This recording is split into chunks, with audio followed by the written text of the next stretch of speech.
Du gaz de cuisine, du diesel. Voilà ce que contiennent ces camions. Ils font partie des 300 véhicules attendus dans la bande de Gaza ce vendredi. La trêve vient de commencer pour 4 jours. Ces Palestiniens ont prévu de rentrer dans leur maison. D'autres en profitent pour tenter d'améliorer leurs conditions de vie. Le temps était très mauvais avant-hier. Il a énormément plu. Le bois qui soutenait la tente s'est brisé. Nous avons donc dû partir d'ici temporairement avec nos enfants et nous attendons que cette tente soit réparée. La situation ici est désastreuse. Des conditions de vie très dures à supporter, notamment pour les enfants. Je m'ennuie. Je veux rentrer chez moi, avec mes amis et jouer avec mes jouets. Je veux manger ma nourriture préférée et porter mes vêtements favoris.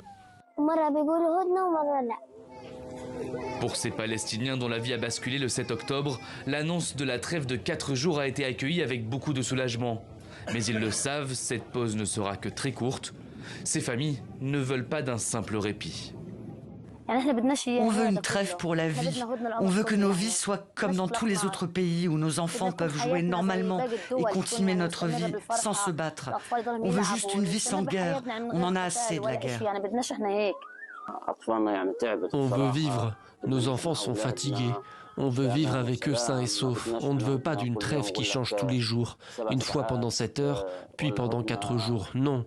Ramenez-nous chez nous et appliquez un cessez-le-feu complet.